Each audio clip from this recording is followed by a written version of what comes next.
శక్తుల విషయానికి వస్తే ఇప్పుడు సన్యాసులు యోగుల విషయంలో ఎలా ఉంటుంది, అఘోరాల విషయంలో ఎలా ఉంటుంది గురుజీ? సన్యాసులు యోగులకు కూడా ఏదైనా వాళ్ళ వాళ్ళ ఏకాగ్రతను బట్టి ఉంటుంది.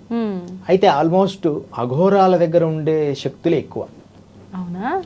అఘోరాలు అంటే వారు వీటన్నిటినీ అంటే బలవంతంగా శక్తివంతంగా కష్టపడి సాధన చేయాలి. అఘోరం అంటే ఎమ్మడేమో రాదు. ఓకే. ఇప్పుడు బలవంతంగా శక్తివంతంగా సాధన చేయాలి. ఒక ఉదాహరణకి మనం ఒక ప్లేస్లో ఒక చిన్న పాది చేయాలనుకున్నాం, ఒక పూల మొక్క నాటడానికి.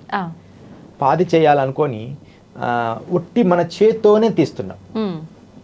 ఒట్టి చేయితోనే ఒక పెద్ద గుంత తీసి ఆ వాటర్ కంటెంట్ కోసం చేస్తున్నాం. ఒక చిన్నది అక్కడ ఒక పాది మొక్కల కోసం ఒక చిన్న గుంత దోవాలి, ఒక 5 అడుగుల గుంత.